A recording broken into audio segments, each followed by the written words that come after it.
I'm going to begin because I know I haven't got too long today. Because this is the second time working with Martin, because I watched Max Cloud as well before Christmas, which I really liked. Is that a sign you guys must have kind of hit it off? It must be quite fun when you collaborate with the same people sort of that close together.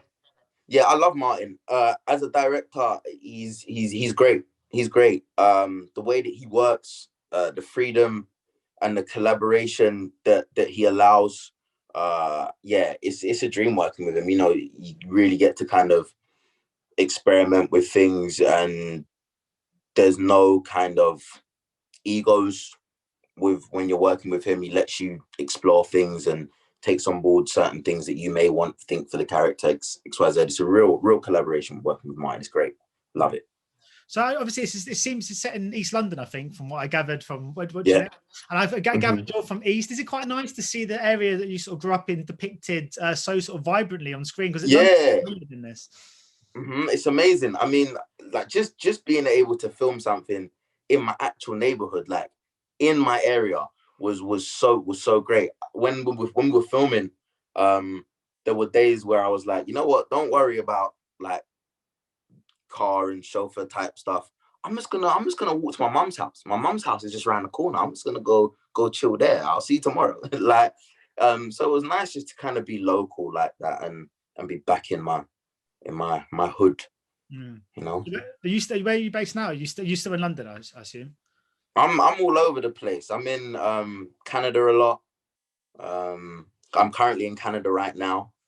So yeah, I escaped the lockdown. Yeah. I was going to ask, obviously, this is because I think, well, the first time I interviewed you, so it goes back a few years, but I interviewed you for Attack the Block. And obviously back then you were still sort of so young, kind of fresh face stuff. But in this, working with like Rita and working with Rafferty, in some ways you were one of the more experienced heads on set. Did you quite enjoy that kind of role? Did it feel a bit like the kind of, that there was a bit of a reversal in that front, that you were one of the more kind of, I don't know, well-versed sort of veterans in some ways of that little collective? I never really think of it like that. And especially working with Raff and Rita, like I definitely didn't feel like that, because, you know, they did their thing. Like they really did their thing. You know, their performances were great. They were always like insanely professional. So it didn't feel like, you know, I was having to be some sort of like like great big actor, like, no guys, do it like this. No, none of that at all. They were amazing. So yeah, we just all bonded, had a good time, and just bounced off each other really naturally. How, because I interviewed Rita on Monday for Twitch as well. She was great because obviously, you know, she's well known around the world for her music, but she can really tell she's got a career in acting as well, isn't she? You know, she's very, very, very natural. And I mean, you know, it's funny because she was very nervous. She was nervous. But I was like, you have nothing to worry about. Like, you're dope. Just do your thing. And, you know, like within days, she just completely warmed and relaxed into the role, and just, you know, you could just tell that she was just having fun with it and really, really in tune with her character. Do you remember when you sort of first started? Did you have someone who, not a role model, but someone who kind of took you under their wing at all when you kind of first started out and gave you those kind of little sort of pep talks or bits of guidance that maybe you needed? I did, actually. You know, one of the first things that I did, and I don't think many people actually know, was this BBC show called Parents of the Band. And the actor that played my father on it, Colin McFarlane, he kind of took me under his wing, and you know, he'd meet up with me, and we'd talk about things in the industry and stuff. So I guess in a sense he was kind of like one of my first kind of like mentors, and helped me kind of understand the game a bit. Yeah, and I'm talking of experience, you're working with Michael Caine. I mean, how was it to work alongside someone like that? Because he's almost so. Because I was sort of saying, I think, to Rita as well the other day, which is like, because I've interviewed him once, and I kept looking at him, I kept thinking, you look and sound just like Michael Caine, and I went, shit, actually is Michael Caine, because he's almost so famous. So I just wondered how it was working alongside him, because I guess most of your scenes and many of your scenes are alongside him. Amazing. Like, to be able to share scenes with Sir Michael Caine, absolute legend, was amazing. I mean, as much as I fell in love with the script and was looking forward to bringing Oliver Twist into the modern kind of era. I mean, just the fact to work with Michael Caine alone was just like, oh, come on, like, yeah. But yeah, it was an absolute dream come true. He's such a nice guy, so down to earth, so humble, and he grew up around that kind of area too. So he'd tell me stories about his childhood and cycling through East London, like. Yeah, it's just, as a kid, it's crazy, great experience. Lovely man.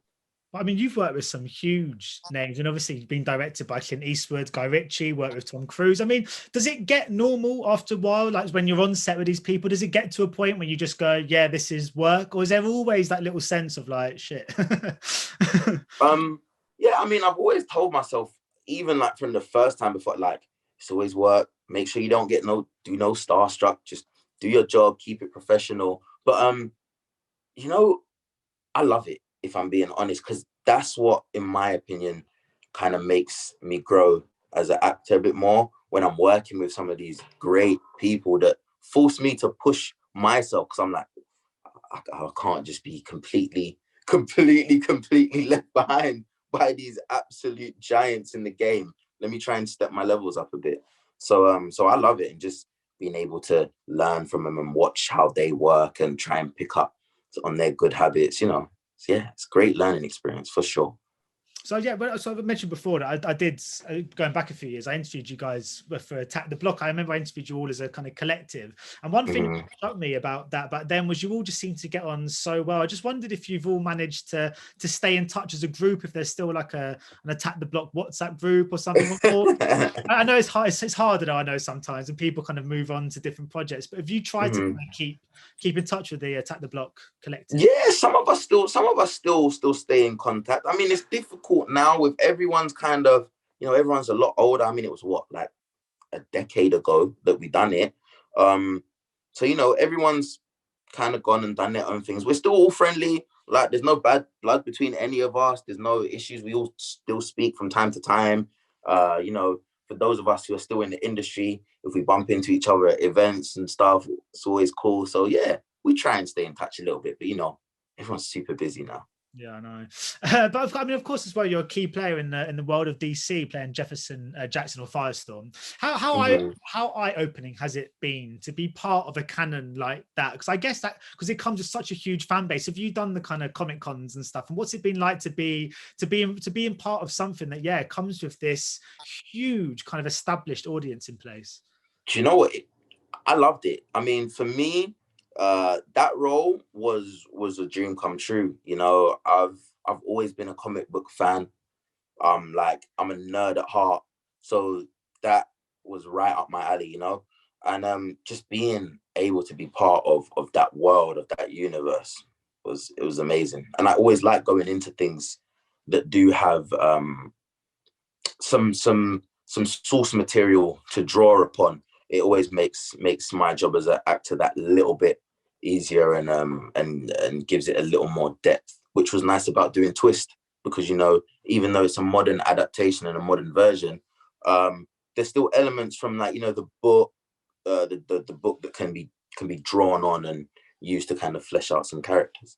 Yeah, I mean, and also it's sort of obviously setting it in modern day London as well. I mean, there's such a diversity amongst the cast. How important is it that we retell some stories that sort of because obviously there's debate with period dramas. They sometimes we want to make them more colorblind period dramas, but when you move them into the modern day, that doesn't even become a debate. How important is it that we do bring stories into the modern day, and then we do provide more chances and opportunities for all sorts of actors from different walks of life?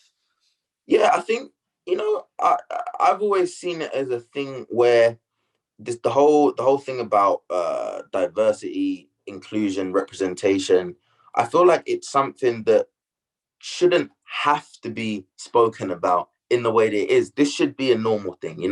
We should have people from all races, from all walks of life, all genders, all sexualities, telling their stories, letting their voices be heard, being on the writing teams, producing things. Our world isn't homogenous. It's extremely diverse, and that should be represented in art, because that's what, at the end of the day, we're supposed to be doing is representing the world that we live in and telling these stories. So it should represent what our society looks like.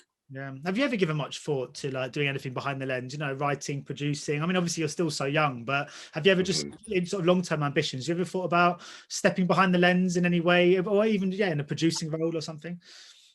Yeah, definitely. That's definitely been on my mind. That's definitely something that I aim to look to in the future. When, not too sure. Right now, I'm kind of more focused on just, you know, honing my craft, being the best actor that I can be, and trying to get that in order. But no, for sure, the writing and the behind the producing side is something that I will explore in the future, definitely. Yeah, so obviously my final question really was, obviously 2020 was a bit of a mad year where nothing in terms of the arts, everything kind of was getting paused and pushed back and stuff. But how's this year looking for you? How's 2021 looking for you? Have you got much lined up, and are you getting a sense now that things are starting to regain a bit of normality? Yeah, I mean, it seems like the industry's kind of getting slowly back onto its feet. Yeah, I was filming season 2, Apple TV show, right before the whole pandemic hit. So that got put on pause, but thankfully we started filming that again, so people can expect that as well, to see that from me coming soon. So yeah, things are slowly getting back on track.